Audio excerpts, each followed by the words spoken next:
Hi, and this is my presentation on my sexual education reflection. Oh, oh my gosh. Um, through my K through 12 experiences, I learned about sex ed and sexuality as a whole. They were all very different. Through elementary school, I was only ever taught about periods. I was never taught about sexuality nor sex ed as a whole. Even with learning about periods, the descriptions were very vague, and the most extreme language they would use was private parts. They wouldn't use any biological terms like, oh, your vagina, your penis. Like, they never used any of those terms. And they just explained your period as like, oh, it's a cycle that you have every month where you bleed, and that's it. Very, very vague and very, very simple. They never really talked about like the symptoms you might experience. They did teach us how to use a pad, and in many ways I think we were taught to hide the fact that we were on our periods, because they included a whole segment of making sure you had a little pouch with you to put your pad in, so you could take that little pouch with you to the bathroom. In many ways it felt like they were saying that having your period is something to be like ashamed of.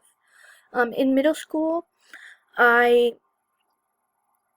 I never really learned much about sexuality, but I was introduced to some concepts of sexuality because of bullying that I witnessed and bullying that I experienced. I would hear a lot the terms gay and fag, and it was mainly within like boys, and it was only whenever like a guy would say no to doing something, they would say, oh, that's gay, oh, you're a fag because you won't do this. And I personally have been called lesbian. I was called lesbian a lot in middle school, and I remember girls would say, "Oh, you're a lesbian because you dress like a tomboy." And in many ways, that made me thought about a lot of stereotypes that there are about lesbian women. In high school, is when I got a lot of clarification on what sex was, and oh my gosh, I forgot. In middle school, um, I learned I found out what sex was because of asking questions, because there's a tendency of like a lot of girls getting pregnant in middle school, and I got curious to like how do you get pregnant?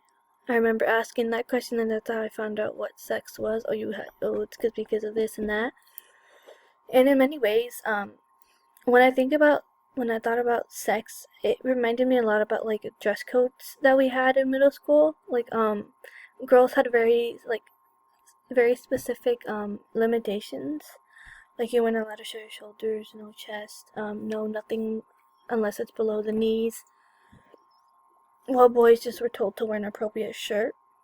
And in many ways, to me, that has a lot to do with like the concept of men and temptations, and like their advances and like what they are feeling, their hormones. Um, in high school, I learned what sex was more and more clearly because of course, a health course that you're required to take.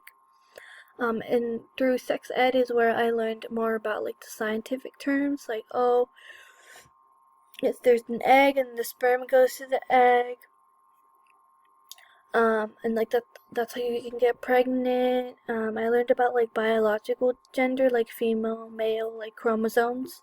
I learned a lot about DNA as well. Um, I learned about the different types of protection, that they're mainly just condoms and birth control. And I remember my teacher went as far as like having a banana and putting like showing how to use a condom on the banana as an example.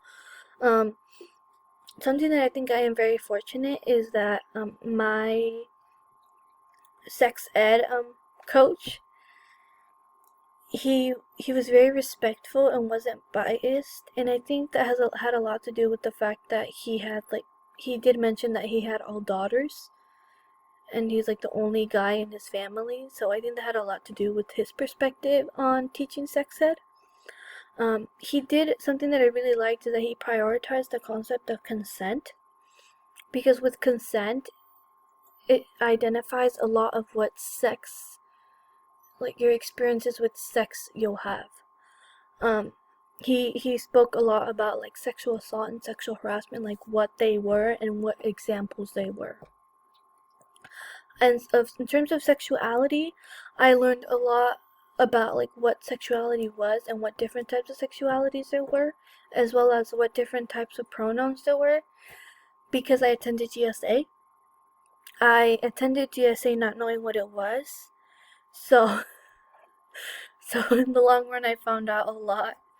Okay, throughout my education, I had a lot of questions, but the major questions, like in terms of sex, the major questions I had were like amongst like period products, like which period products were considered healthy, which were considered toxic, because there was a time where like a lot of articles were coming out that women were getting sick and getting cancer because of their period products. I also had a lot of questions about like different period symptoms, like what's normal, what's not normal. Is it normal to feel this certain amount of pain when you're on your period? Are cramps normal? Um, I had a lot of questions about like what is normal to feel after you lose your virginity, because I think it's something that's not really talked about. And I also just had a lot of questions about in terms of sexuality. I had a lot of questions about what pansexuality was, because I've heard the terms a couple times throughout my high school experience, but I never understood what it was. And I had a lot of questions about like advocacy groups, and like support systems, just because I just wanted to know more about that. Like, oh, like where can I go to find out more of this, or like what types of information do they provide. I also had a lot of questions about like whether or not like being gay or lesbian or part of this community was considered sin, because again, I was at home, I was taught about like religious beliefs, while at school I was taught about like love is love, so I was very conflicted on that. Throughout my education, it did influence a lot of like how I think today in terms of like sex as an act. I reflect my understanding of sex as an act a lot on like what I was explained in that health course, because to this day it's still like the only thing that I've ever been taught about, like the only time that I've really been taught about sex as an act as a whole, and like what it was, as well as terms of protection, like protecting yourself. That was like high school was like the only time that I was ever taught about it. Even now, well, now I know more through media, but through my experiences, in many ways, it altered how I thought about protection as a whole. And it's still a topic that I'm very conflicted about, because I've always been taught that using protection is considered like sinful, like basically preventing yourself from getting pregnant is considered sinful. While in school environments, I'm still taught that protection is okay and it's okay to stay safe because of different diseases. So that my understanding of that is still very conflicted. As well as like and like anything in terms of like GSA, LGBTQ plus, different sexualities, pronouns, that is still something that I'm very conflicted on. Again, because of religious influences, because that's all I see in my home environment. It's just religion this, religion that. In many ways, my education did influence my identity, mainly because it put a label on what I was. Because for a long time, like the articles say, I thought I was just confused, but I now know that it was because I was bisexual, and I just didn't know that. Something that I also thought was important in terms of my understanding was like how important a person's identity is. I never really thought about what an identity was and the importance it had until I got to high school. Um, these are some things that I believe we need further education on, something that I think should be like a requirement.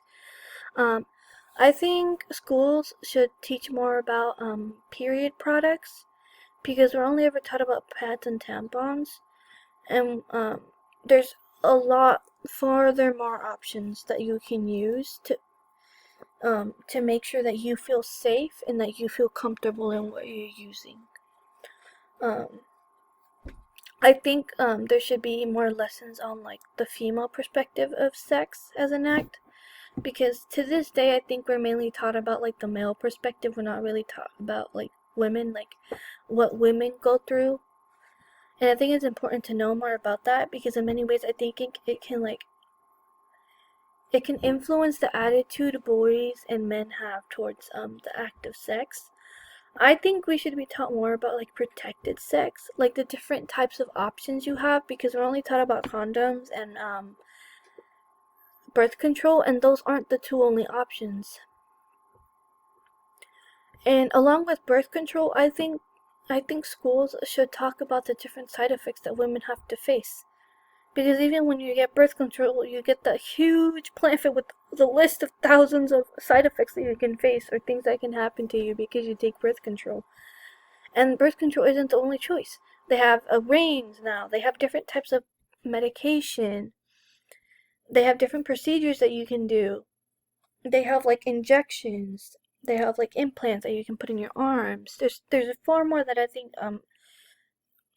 students should be taught ahead of time so they know that they have options.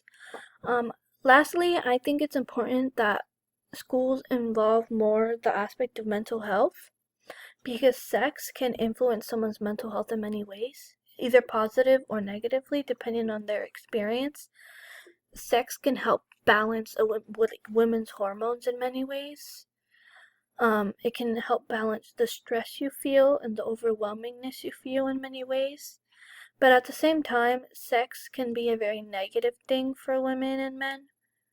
It can be something that causes a lot of PTSD and trauma. It can be something that causes depression, anxiety, panic attacks. The list goes on and on. And I think it's important to involve that. And then in terms of sexualities, like I think people should talk more about the different types of emotional phases that people go through when discovering their sexuality and when coming out. Because a lot of people face depression because of the thought of just coming out and the thought of like being neglected by their family members. And I think it's very important to know more about that, because all we ever hear about the LGBTQ plus community in terms of mental health is that a lot of them just deal with bullying. They don't go into detail about like depression and suicidal thoughts as well. That is all for my presentation. Thank you so much for listening, and I just included this little pig. I thought it was very cute. Again, thank you so much.